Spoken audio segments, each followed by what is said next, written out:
Votre facture de chauffage a encore augmenté. Vous l'avez certainement remarqué. Vous vous êtes probablement plaint du coût, mais vous l'avez quand même payé. Car quel autre choix avez-vous vraiment? Le secteur du gaz naturel et du chauffage, qui pèse 1,3 billion de dollars, a passé 7 décennies à s'assurer que cette question précise ne reçoive jamais de réponse satisfaisante. Voici les informations qu'ils ne vous ont jamais divulguées. La physique impliquée dans le chauffage d'une pièce n'a pas changé depuis que les ingénieurs des châteaux médiévaux l'ont maîtrisée il y a 1000 ans. Le mécanisme en lui-même est gratuit. Les matériaux nécessaires ne coûtent que 6 dollars. Et la raison pour laquelle vous n'avez jamais entendu parler de cette méthode n'a rien à voir avec son inefficacité. En réalité, elle fonctionne incroyablement bien. Ce silence est entièrement dû au fait que l'on ne peut pas y brancher de compteur. Cela coûte 6 dollars pour fonctionner toute la nuit sans aucune prise électrique. Laissez-moi vous démontrer exactement comment cela fonctionne. Le système de chauffage de votre maison accomplit quelque chose de véritablement absurde, et personne n'en parle. Lorsque vous allumez votre chauffage central, votre fournaise ou votre chaudière crée de l'énergie thermique et commence immédiatement à en perdre la majeure partie. Les systèmes à air pulsé perdent fréquemment entre 25% et 40% de la chaleur générée uniquement à cause des fuites dans les conduits, selon les données du ministère américain de l'énergie. Ce n'est pas une petite erreur d'arrondi. C'est près de la moitié de ce que vous payez qui fuit silencieusement dans vos murs et vos vides sanitaires avant même de vous atteindre. Mais voici la partie qui devrait vraiment vous frustrer. Le chauffage à air pulsé fonctionne en déplaçant de l'air chaud à travers une pièce, et l'air chaud se déplace. Il monte et se stratifie. Au moment où le thermostat sur votre mur enregistre une température suffisamment chaude et éteint le système, l'air au niveau du plafond est souvent de 10 à 15 degrés plus chaud que l'air au niveau du sol, là où vous vous trouvez réellement. Vous payez pour chauffer une pièce de haut en bas dans un système conçu par une industrie qui vous facture par unité de gaz, et non par degré de confort réel fourni. Les bâtisseurs médiévaux comprenaient un concept que l'on nous a conditionnés à oublier. La chaleur rayonnante est fondamentalement différente de la chaleur par convection. La chaleur rayonnante ne voyage pas à travers l'air. Elle se déplace dans l'espace. Elle se transfère directement d'un objet chaud à un objet plus froid, en contournant complètement l'air. C'est pourquoi se tenir à côté d'une cheminée en pierre procure une sensation de chaleur même lorsque la pièce environnante est froide. La pierre ne chauffe pas l'air autour de vous. Elle vous chauffe directement. L'astuce à 6 dollars fonctionne exactement sur ce principe, et le mécanisme est si efficace qu'on a presque l'impression de tricher. Voici ce qui se passe réellement. Vous prenez un petit pot en argile, un pot en terre cuite standard de n'importe quelle quincaillerie ou jardinerie, d'environ 4 à 6 pouces, 10 à 15 cm de large. Vous placez ensuite un deuxième pot en argile plus grand, à l'envers par-dessus, légèrement surélevé pour que l'air puisse circuler par le bas. À l'intérieur du plus petit pot, vous placez un récipient en métal peu profond, une vieille boîte de thon, un petit moule à pain ou un ramequin en métal, et vous le remplissez avec de l'alcool isopropylique à 70% ou 90%. Vous l'allumez. L'alcool brûle proprement sans suie et sans monoxyde de carbone, à des niveaux dangereux dans un espace ventilé, avec une odeur minimale. La flamme produit une quantité modeste de chaleur, de l'ordre de 250 à 300 BTU, ce qui semble peu impressionnant jusqu'à ce que vous compreniez ce que l'argile fait de cette énergie. L'argile est un matériau à masse thermique. Elle absorbe la chaleur lentement et la restitue lentement. À mesure que le pot intérieur chauffe, il rayonne cette chaleur vers l'extérieur. Cependant, le pot extérieur, posé par-dessus comme une cheminée inversée, emprisonne et concentre cette énergie rayonnée avant de la rediffuser dans la pièce. L'espace à la base du pot extérieur crée un effet de cheminée. L'air frais est aspiré par le bas, chauffé par les surfaces en argile, et ressort par le haut en une colonne thermique douce et continue. Vous construisez essentiellement un moteur à convection miniature.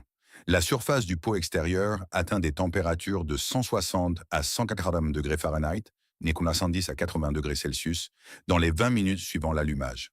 À ce stade, il rayonne suffisamment de chaleur pour réchauffer de manière significative un espace de 100 à 150 pieds carrés, 9 à 14 mètres carrés, une chambre, un bureau à domicile ou une fourgonnette. Sans aucune électricité, aucune conduite de gaz et sans jamais consommer plus d'environ 60 à 80 millilitres d'alcool isopropylique sur 4 à 5 heures de combustion. 60 à 80 millilitres. Au prix actuel, cela représente environ 8 centimes de carburant par heure. L'effet de cheminée n'est pas une astuce.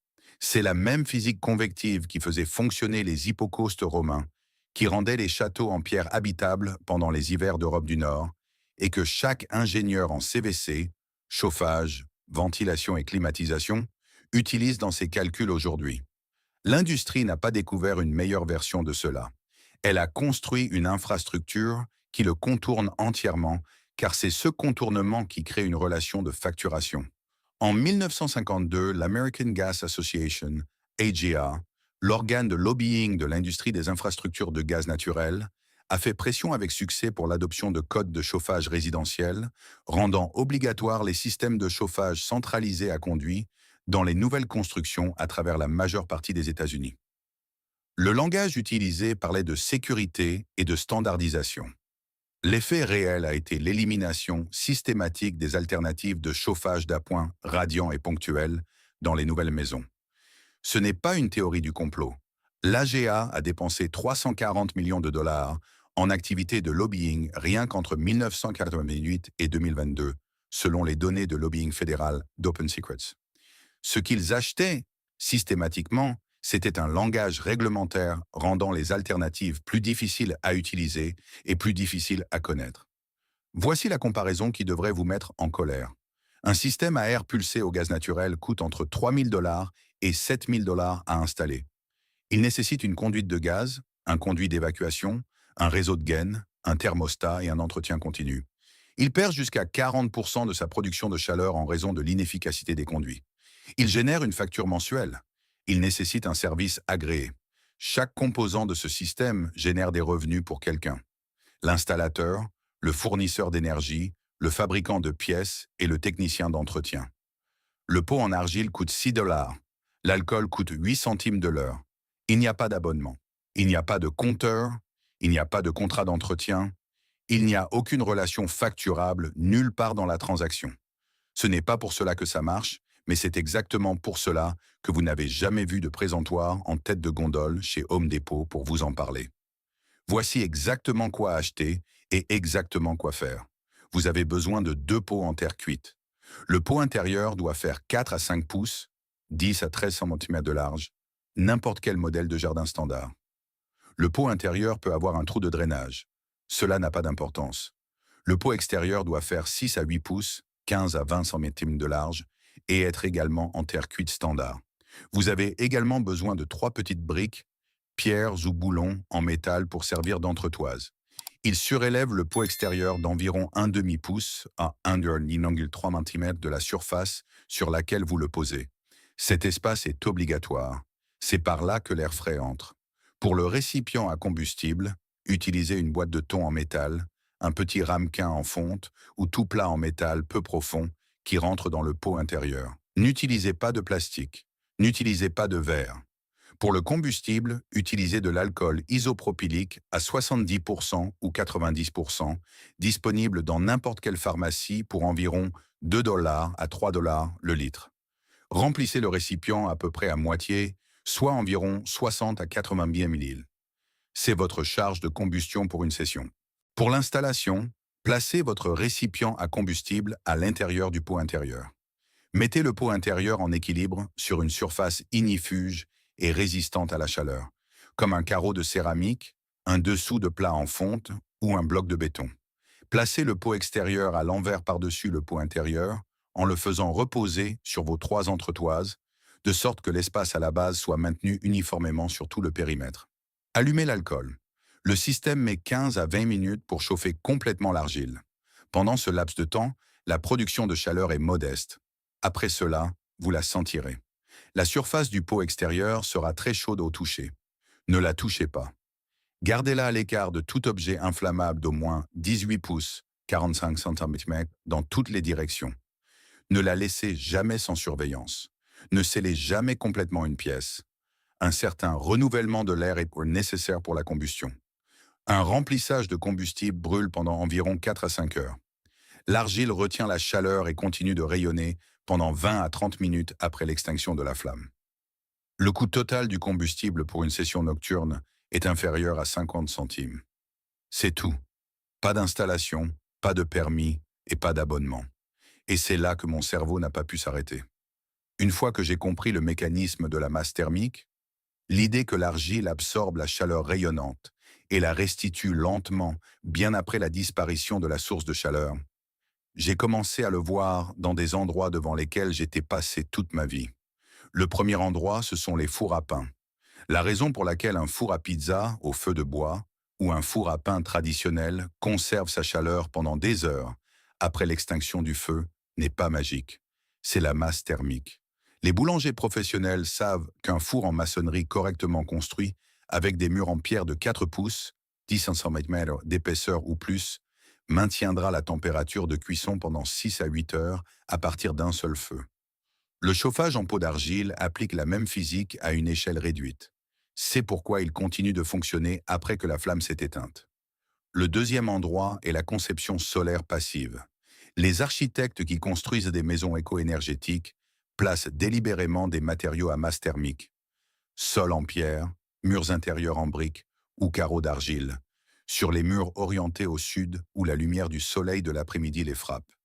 Une étude de 2019 publiée dans la revue Energy and Buildings a révélé que les murs à masse thermique réduisaient la charge de chauffage de pointe jusqu'à 42% dans les maisons solaires passives, bien conçues par rapport à des murs à ossature bois, isolés, équivalents.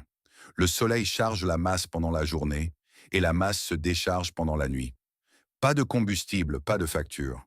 Le troisième endroit, et c'est celui auquel je ne pouvais m'empêcher de penser, est le chauffage des véhicules.